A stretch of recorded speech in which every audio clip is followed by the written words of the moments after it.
الملک یومئذ الحق للرحمن، اس دن سچی بادشاہت رحمان ہی کے لیے ہوگی، اور وہ دن کافروں کے لیے دشوار و سخت ہوگا۔ وَيَوْمَ يَعَضُّ الظَّالِمُ عَلَى يَدَيْهِ، اور جس دن کی ظالم اپنے ہاتھوں کو چباتا ہوگا، کہتا ہوگا اے کاش میں نے رسول کے ساتھ راہ بنائی ہوتی، ہائے میری بربادی، لیتنی لم اتخذ فلانا خلیلا، کاش میں نے فلاں کو دوست نہ بنایا ہوتا۔ لقد اضلنی عن الذکر، بے شک اس نے مجھ کو ذکر سے گمراہ کر دیا، بعد اذ جاءنی، اس کے بعد کہ وہ میرے پاس آ چکا تھا۔ وکان الشیطان للانسان خذولا، اور شیطان انسان کی بہت زیادہ مدد چھوڑنے والا ہے۔ اب جس دن ظالم ہاتھ چباتا ہوگا، تو ہاتھ کاٹنا، ہاتھ چبانا یہ کنایا ہے غیظ و حسرت سے، یعنی غضب میں حسرت میں پڑا ہوگا، اور حسرت کی وجہ سے پشیمان ہو کر کے، جیسے کوئی کسی چیز سے نادم اور پشیمان ہوتا ہے تو ہاتھ کاٹتا ہے، تو ویسے ہی وہ پشیمان ہو کر کے کہ میں نے رسول کی طرف راہ کیوں نہ بنائی اور فلاں سے دوستی کیوں رکھی، اس پر پشیمان ہو کر کے وہ اپنا ہاتھ چباتا ہوگا۔ تو اب مراد کیا ہوتا ہے؟ حسرت کرنا، پشیمان ہونا، یعنی جس دن ظالم پشیمان ہوگا۔ اب عز ظالم یہ کیسے فرمایا گیا؟ تو اس کو کہا کہ ایک ملزوم ہوتا ہے، ایک لازم ذکر کر کے ملزوم مراد لیا جاتا ہے، یا ایک مردوف ہوتا ہے، ایک رادف، ایک متبوع، ایک تابع۔ تو ایک چیز کے بعد دوسری چیز برابر ہوتی رہتی ہے، تو دوسرا جو ہوتا ہے اس کو ذکر کر دیا جاتا ہے، متبوع مراد ہوتا ہے۔ تو اب پشیمان ہونے کے بعد عموماً آدمی ہاتھ کاٹتا ہے، تو ہاتھ کاٹنا ذکر کیا جاتا ہے اور پشیمان ہونا مراد لیا جاتا ہے، اگرچہ حقیقتاً ہاتھ کاٹنا نہ پایا گیا ہو۔ تو عز یدین یہ کنایا ہے غیظ و حسرت سے، لأنہ من ربادفها، لأنہ میں ہو کی ضمیر عز کی طرف راجع ہوگی، اور ربادفها میں ہا کی ضمیر حسرت کی طرف، اس لیے کہ ہاتھ کاٹنا یہ حسرت کے توابع میں سے ہے۔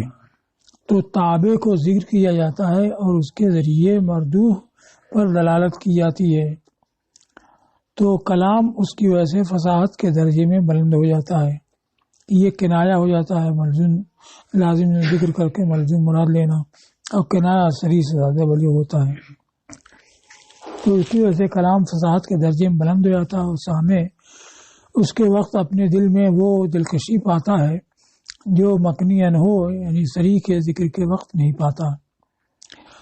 اب یہ جو فرمایا گیا کہ ظالم ہاتھ چباتا ہوگا، تو ظالم سے کون مراد ہے؟ یا تو یہ الف لام جنس کا ہے،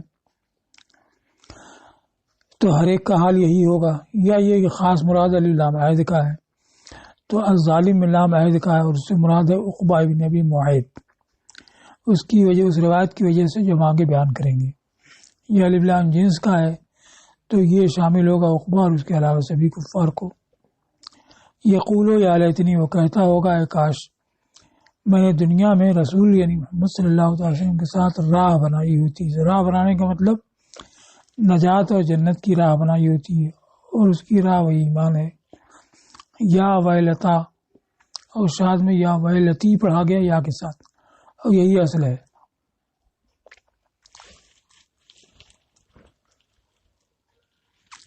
جیسے یا ابتی، اس کی جگہ یا ابتا، تو اصل یہی ہے، اس لیے کہ آدمی اپنی ہلاکت کو پکارے گا اور اس سے کہے گا تعالی، کہ آ جا کہ یہی تیرا وقت ہے۔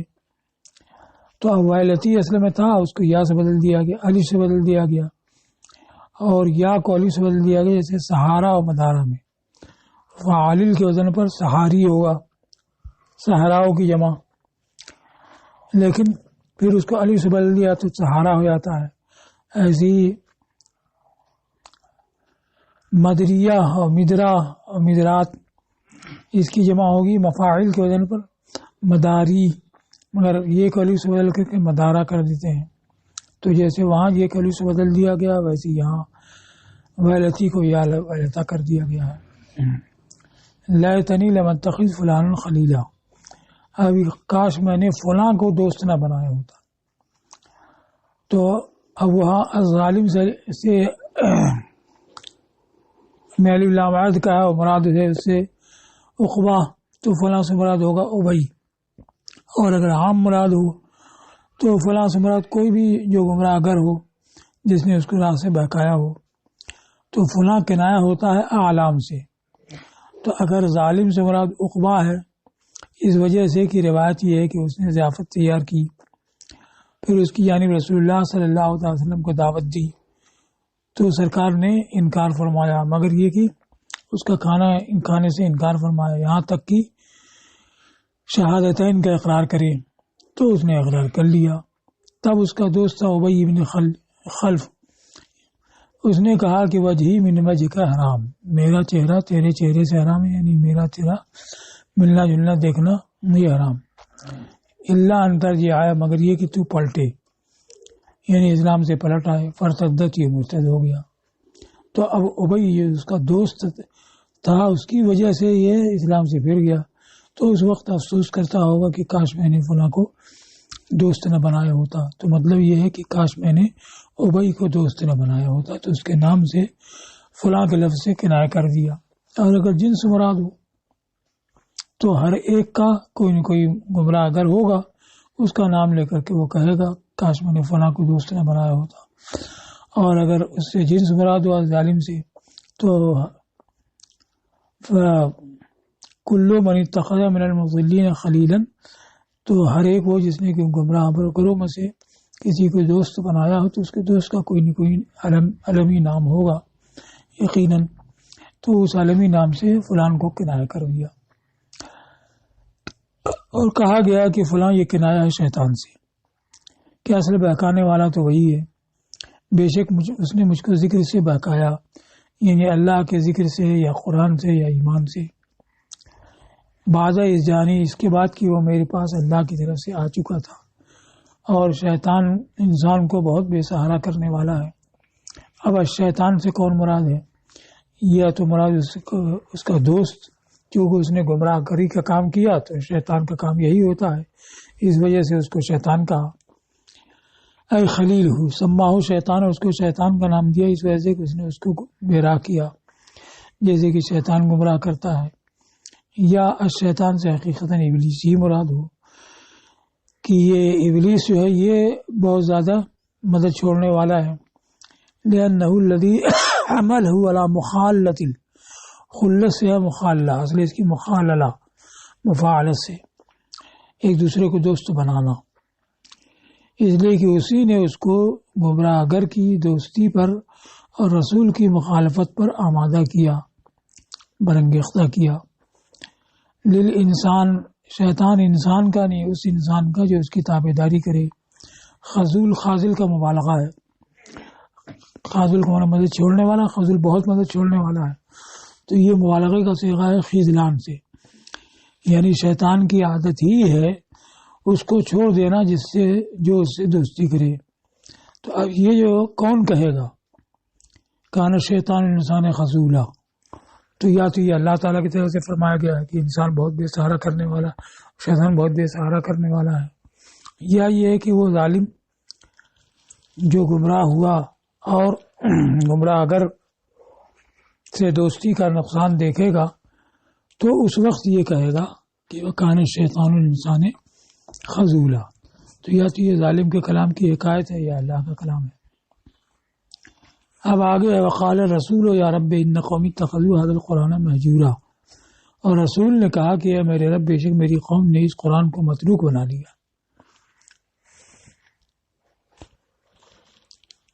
تو رسول زمراد حضور صلی اللہ علیہ وسلم انہوں نے دنیا میں کہا یا رب، میری قوم یعنی قریش، انہوں نے اس قرآن کو یجرک مانے ترک یترک تو مہجور مانے متروک، یعنی متروک بنا دیا، یعنی اس کو چھوڑ دیا، اس پر ایمان نہیں لائے. یہ ہجران سے لیا گیا ہے. اور یہ مہجورن جو ہے اتخذو کا مفعول ثانی ہے، حاضر القرآن یہ مفعول اول ہے. تو اب یہ بیان کیا گیا اس طور سے کہ رسول نے یوں کہا، تو اس میں رسول کی تعظیم شان ہے اور شکایت کی بڑائی ظاہر کرنی ہے اس لیے کہ رسول جب امت کی شکایت کرتے ہیں تو امت پر عذاب آتا ہے. تو یہ ظاہر کر دیا گیا کہ رسول کی شکایت کے بعد قوم عذاب کی مستحق ہو چکی ہے. تو اس میں شکایت کی عظمت ظاہر کرنا ہے اور قوم کو خوف دلانا ہے. اس لیے کہ انبیاء جب رب کی بارگاہ میں اپنی قوم کی شکایت کرتے ہیں تو قوم کے اوپر عذاب نازل ہوتا ہے. ولم ينظروا، اور ان کو مہلت نہیں دی جاتی ہے. پھر اس کے بعد وَكَذَلِكَ جَعَلْنَا فرمایا تو رسول کی طرف توجہ کی، ان کو تسلی دیتے ہوئے اور ان کو ان کے خلاف نصرت کا وعدہ دیا.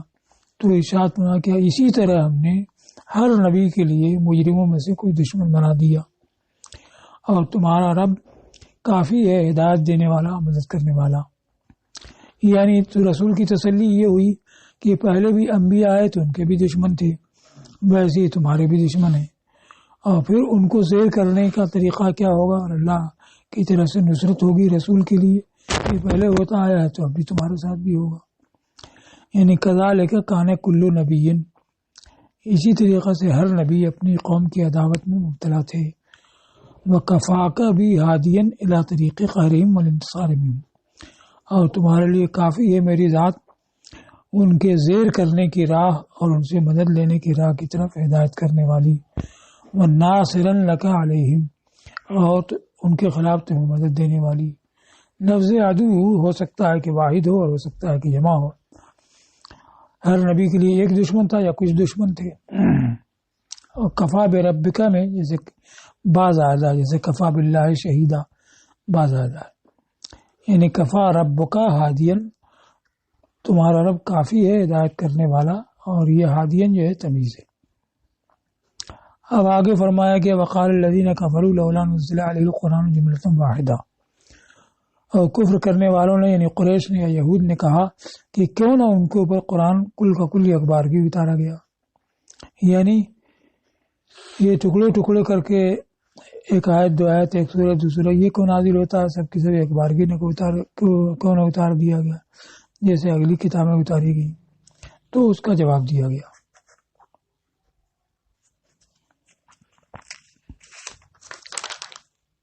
کذالک لنثبت به فؤادک ورتلناه ترتیلا ولا یاتونک بمثل الا جئناک بالحق واحسن تفسیرا.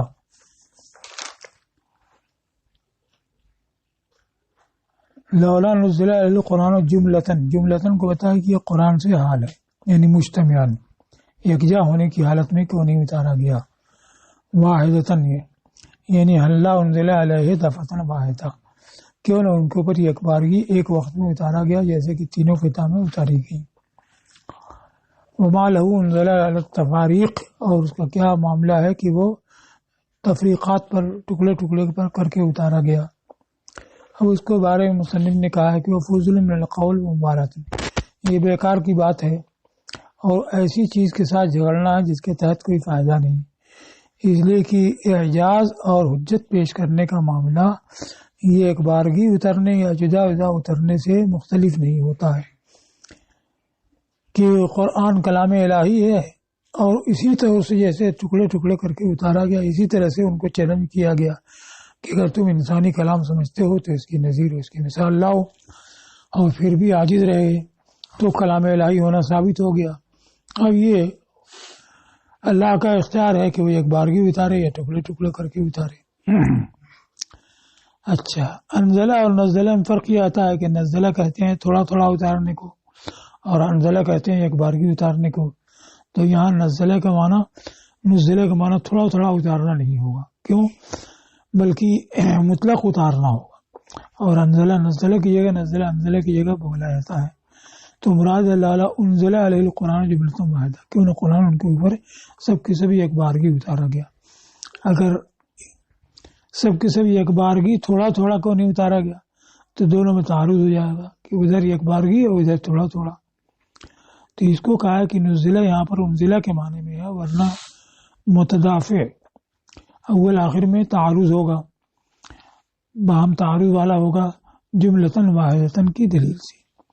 اب یہ بیکار فاسد اعتراض ہے، لأنہم تحدوا، اس لیے کہ ان کو چیلنج کیا گیا کوئی ایک سورہ لانے کا اس کی چھپسی چھوٹی صورتوں میں سے، فَأَبْرَزُوا صَفْحَةَ عَجْزِهِمْ، صفحہ کے معنی جانب، تو انہوں نے اپنی عاجزی کا رخ دکھایا، یعنی وہ کوئی ایک سورہ لانے کی یا اس کی نظیر لانے سے عاجز رہ گئے تو انہوں نے اپنی عاجزی کا رخ دکھایا، حتیٰ لازو بالمناسبہ، لاز لوزو پناہ لینا، مناسبہ نصب کرنا، یعنی عداوت اور شر کو پھیلانا، نصب کرنا، یہاں تک کہ عداوت کو پھیلانے کی انہوں نے پناہ لی۔ وَفَزِعُوا إِلَى الْمُحَارَبَةِ، فزع کے معنی بھی پناہ لینا، اور باہمی جنگ کی پناہ لی۔ وَبَذْلُ الْمُحَجْ، مہجہ کی جمع مہجہ کے معنی روح، اور جانیں صرف کر دی۔ وَمَا مَالُوا إِلَى الْحُجَجِ، اور دلیلوں کی طرف مائل نہیں ہوئی۔ تو آسان کام تھا کہ اس کی نظیر میں کوئی 3 آیت بنا کے لاتے، یہ تو ان سے نہیں ہو سکا، اور باقی کچھ تو خون سب کچھ کیا۔ کذالک، یہ ان کا جواب ہے، یعنی کذالک انزل مفرقا فی 20 سنہ اور فی 30 اسی طرح جدا جدا اتارا گیا 20 سال میں یا 23 سال میں۔ اور ذالکہ جو کذالک میں ہے یہ اشارہ ہے اس کے قول لولا نزل علی القرآن جملہ کے مدلول کی طرف، کیوں نہ کو قرآن یک بارگی اتارا گیا، یعنی کیوں جدا جدا اتارا گیا۔ تو کذالک کا مطلب کیا ہوا کہ ایسے ہی جدا جدا اتارا گیا۔ تو اب مدلول کیا ہے لولا نزل علی القرآن جملہ کا، اس لیے کہ اس کا معنی لما انزل علیک القرآن مفرقا، کہ کیوں تم پر قرآن جدا جدا اتارا گیا، تو بتایا کہ ایسا ہی یعنی جدا اتارا گیا۔ فعلم ان ذالک، تو یہ بتایا کہ یہ اس لیے ہے کہ لنثبت بھی فؤادک، تاکہ اس سے ہم تمہارے دل کو قرار بخشیں، یعنی اس کے جدا جدا اتارنے سے دل کو قرار بخشیں۔ قرار بخشنا کس طریقے سے؟ اس کو حتی تعیہ و تحفظہ، یہاں تک کہ تم اس کو یاد کر لو اور حفظ کر لو، اس لیے کہ سیکھنے والے کا قلب علم کو تھوڑا تھوڑا یاد کرنے پر و جزاً عقیبہ جزین، اور ایک جز کے بعد دوسرا جز یاد کرنے پر قادر ہوتا ہے۔ اور اگر اس کے اوپر سب کے سب یک بارگی پیش کر دیا جائے کسی کے کو بھی سامنے تو اس کے حفظ سے عاجز رہ جائے۔ تو ایک مطلب یہ ہوا کہ اس سے تم کو قرار ملے کہ تھوڑا تھوڑا یاد کرنا آسان ہو، سکھانا بتانا یہ آسان ہو۔ یا مطلب ہے لنثبت فؤادک عن الزجر، کہ اس کے ذریعے ہم تمہارے دل کو پریشانی سے قرار بخشیں۔ وہ کیسے؟ وصول یعنی کلام الہی کے پہنچنے کے متواتر ہونے کی وجہ سے، اور رسول الہی کے پے بپے پہنچنے کی وجہ سے، کہ جب اللہ کی طرف سے برابر کچھ نہ کچھ آتا رہے گا تو دل کو قرار ملتا رہے گا، اور خدا کا پیغامبر جب بار بار آتا رہے گا تو اس سے بھی تسلی ہوگی۔ اس لیے کہ محب کا دل سکون پاتا ہے محبوب کے ناموں کے پہم پہنچنے سے، پہم ملنے سے۔ تو جب پہم کچھ نہ کچھ آتا رہے گا تو اس سے قرار و سکون حاصل ہوگا۔ وَرَتَّلْنَاهُ تَرْتِيلًا، اس کا کیا مطلب ہے؟ یہ معطوف ہے اس فعل پر جس سے کہ کذالک متعلق ہے، گویا کہ فرمایا کذالک فرقناہ، ایسے ہم نے اس کو جدا جدا کیا۔ وَرَتَّلْنَاهُ تَرْتِيلًا، اس کی تفسیر قدرناہ آیتن بعد آیتن، اور ہم نے اس کو مقدر کیا ایک آیت دوسری آیت کے بعد، اور ایک وقفہ دوسرے وقفے کے بعد۔ تو ہم نے اس کو ٹھہر ٹھہر کر کے مقدر کیا، یعنی سب ایک بارگی نہیں رکھا بلکہ اس کو ٹھہراؤ کے ساتھ رکھا۔ یا مطلب ہے امرنا بترتیل قراءتی، ہم نے اس کی قراءت کی ترتیل کا حکم دیا۔ وہ حکم کہاں ہے؟ اس ارشاد میں ورتل القرآن ترتیلا، رتل القرآن ترتیلا کا مطلب ہے اقرا ہو بترسل و تثبت، کہ اس کو پڑھو ٹھہراؤ کے ساتھ اور جماؤ کے ساتھ۔ یا رتل کا مطلب بینا ہو، تب ورتلنا ہو ترتیلا کا مطلب بینا ہو تبیینہ، کہ ہم نے اس کو بیان کر دیا، خوب خوب بیان کرنا۔ اور ترتیل کا معنی ہوتا ہے تبیین فی ترسل و تثبت، ٹھہراؤ اور جماؤ کے ساتھ خوب واضح کرنا۔ ولا یأتونک بمثل الا جئناک بالحق واحسن تفسیرا، تو رق الناؤ کے 3 معنی ہوئے کہ ایک تو یہ کہ ہم نے ٹھہر ٹھہر کر کے اس کو مقدر کیا، اور دوسرے کہ ہم نے ٹھہر کرنے کے ساتھ پڑھنے کا حکم دیا، اور تیسرے کہ خوب واضح کیا، روشن کیا. اور تمہارے پاس وہ کوئی مسل نہ لائیں گے مگر ہم تمہارے پاس حق اور وہ لائیں گے جو حق ہو اور بے معنی کے لحاظ سے بہتر ہو. یا بالحق کا مطلب کہ جو لائق و مناسب ہو اور تفسیر یعنی منکشف کرنے میں، یعنی مقصود کو منکشف کرنے میں بہتر ہو. یہ 2 تفسیر کی ہے.